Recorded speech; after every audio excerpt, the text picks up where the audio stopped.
ایک اور حدیث مبارکہ مختصراً سماعت کر لیجئے.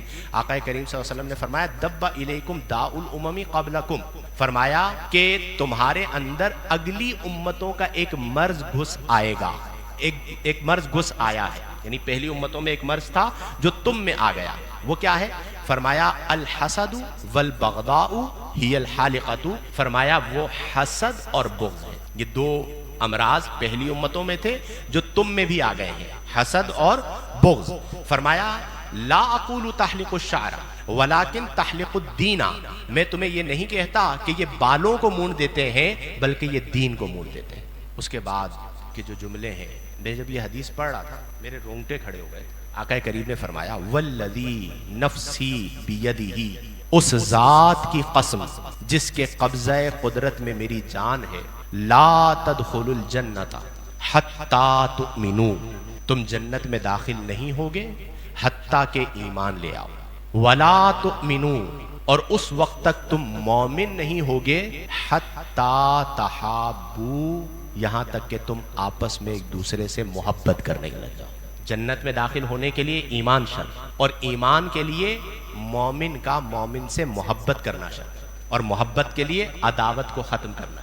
پھر فرمایا افلا انبئکم، کیا میں تمہیں نہ بتاؤں، بما یثبت ذاکم لکم، ایسی چیز کے بارے میں جو تم میں محبت کو عام کر دے.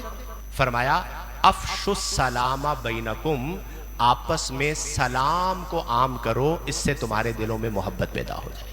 میرے پیارے دوستو، اب اس حدیث کو اپنے ذہن میں رکھ لیں کہ بغض و عداوت دین کو مونڈ دینے والی ہے. اپنے دلوں سے اس بیماری کو نکالیں. ایسے لوگوں کی صحبت میں نہ بیٹھیں جو آپ کے دل میں اپنے مسلمان بھائی کے بغض اور عداوت کا سبب بنے. دنیا میں ان کی صحبت ہے، آخرت میں وہ آپ کے کام نہیں آئیں گے، وہ آپ کی آخرت کو برباد کر دیں گے. ایسے اللہ والوں کی صحبت میں بیٹھیں کہ جن کے پاس بیٹھنے سے آپ کے دل میں کسی مسلمان کا بغض نہ آئے، بلکہ مسلمان بھائی کے لیے محبت آئے، پیار آئے، الفت آئے، چاہت آئے، تو پھر اس کی صحبت آپ کے لیے نافع ہوگی. اگر کوئی بڑی سے بڑی خانقاہ ہے جن کے اکابر نے بغض و عداوت کو ختم کیا تھا، لیکن اب نااہل ایسے شہزادے اور سجادے آ کر بیٹھے کہ جو مسلمانوں میں بغض و عداوت ڈال رہے ہیں، تو آپ خانقاہ کو چھوڑ دیں. آپ کا تعلق اصل خانقاہ کے ساتھ نہیں ہے، اصل قرآن و حدیث کے ساتھ. کس کے ساتھ ہے؟ ہاں، یہ آپ لکیر کے فقیر نہ بنیے. خانقاہ سے جڑنے کا مقصد کیا تھا؟ شیخ سے جڑنے کا مقصد کیا تھا؟ استاد سے جڑنے کا مقصد کیا تھا؟ وہ واصل باللہ کر دے. اس نے آپ کو اللہ سے توڑ کر اپنے قدموں میں جھکا لیا، تو پھر اس شیخ کے پاس بیٹھنے کا کوئی فائدہ نہیں. خانقاہوں کا میں جس چیز سے تکلیف میں مبتلا ہوتا ہوں، وہ سب سے بڑی جو میرے لیے اذیت کا سبب بنتا ہے وہ یہی ہے کہ جن کا کام تھا بغض و عداوت کو ختم کرنا، اب وہ اس کے الٹ کام کر رہے ہیں، عکس کام کر رہے ہیں.